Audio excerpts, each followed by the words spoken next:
Euzu billahi mineşşeytanirracim. Bismillahirrahmanirrahim. Velhamdülillahi Rabbil alemin. Esselatu vesselamu ala Resulina ve Muhammedin ve ala alihi ve sahbihi ecmain.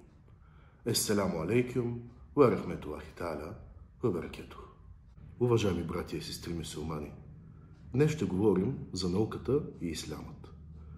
Науката е светлина, озаряваща пътя на човека и е наследство на пратениците и техните последователи. Чрез нея се стига до опознаване на Всевишния Аллах, разграничава се хеляла, т.е. позволеното, от харама, т.е. непозволеното.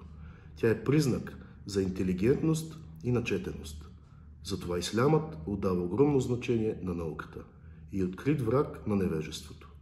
Още в първите ни послания аети Всевишния Аллах казва: Чети, о Мухаммед, в името на Твоя Господар, който сътвори човека от съсирек, чети, Твоят Господар е най-щедрия. Онзи, който научи чрез калема, научи човека на онова, което не е знаел. Сура Ел-Аляк, 1 до 5 аят. В Корана човекът е насочен към четене и размисъл, а това е пътят към науката, която е средство за избавление на безверието и начин за духовно, нравствено и социално издигане. Ислямската наука помага на човека да опознае своя Създател, неговите повели и забрани, да се реализира в живота и да достигне истинско щастие. Аллах казва: И знай, о Мухаммед, че няма друго божество, освен Аллах. Сура Мухаммед, 19 аят. Колкото повече човекът натрупва знание, толкова повече се привързва към религията и се приближава към Всевишния Аллах. Човекът, опирайки се на науката, получава ясни доводи, убеденост и увереност, за да разбере мъдростта от пребиваването си на този свят.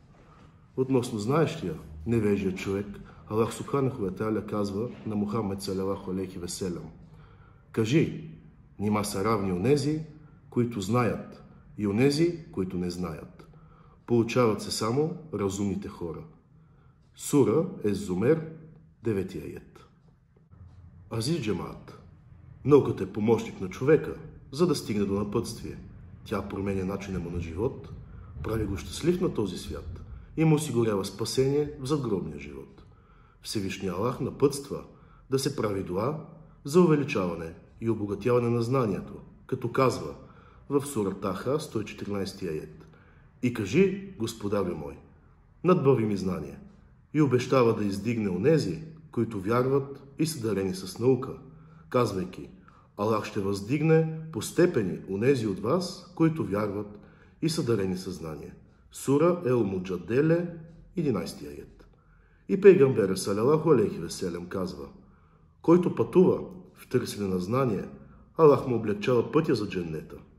Тези напътствия на Всевишния Аллах и неговия пратеник салалаху алейхи ва селям са дали истинския тласък към науката на първите мюсюлмани. И на тези напътствия се дължат успехите, които предците ни са постигнали в областта на научното и културното развитие. Въпреки че днес мюсюлманите претърпяват застой в тази област, поради отклонение от религията и забравяне на тези напътствия, светът продължава да помни имената на ислямските учени, които са поставили основите на различните клонове на науката. Ибн Сина, Авицена, е смятан за бащата на медицината. Джабир ибн Хаян е положил основите на химията. Мухаммед ибн Ул-Хейсем е основател на физиката. Ел-Джабир е основателят на алгебрата. Ибн Бадже поставя основите на психологията.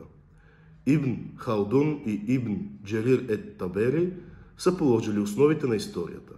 В областта на религиозната наука върховно място вземат имамите Ебу Ханифе, Шафи, Малик, Ахмед ибн Ханбел, Бухари, Муслим и много други известни учени, чието имена и заслуги не могат да бъдат изредени по-отделно, но те се знаят и помнят от ислямската общност.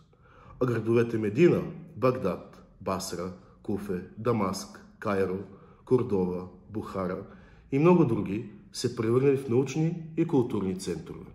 Скъпи братя и сестри мюсюлмани, пожелавам ви ни щастлив, благословен и ползотворен петък. Assalamu alaikum wa rahmatullahi ta'ala wa barakatuh.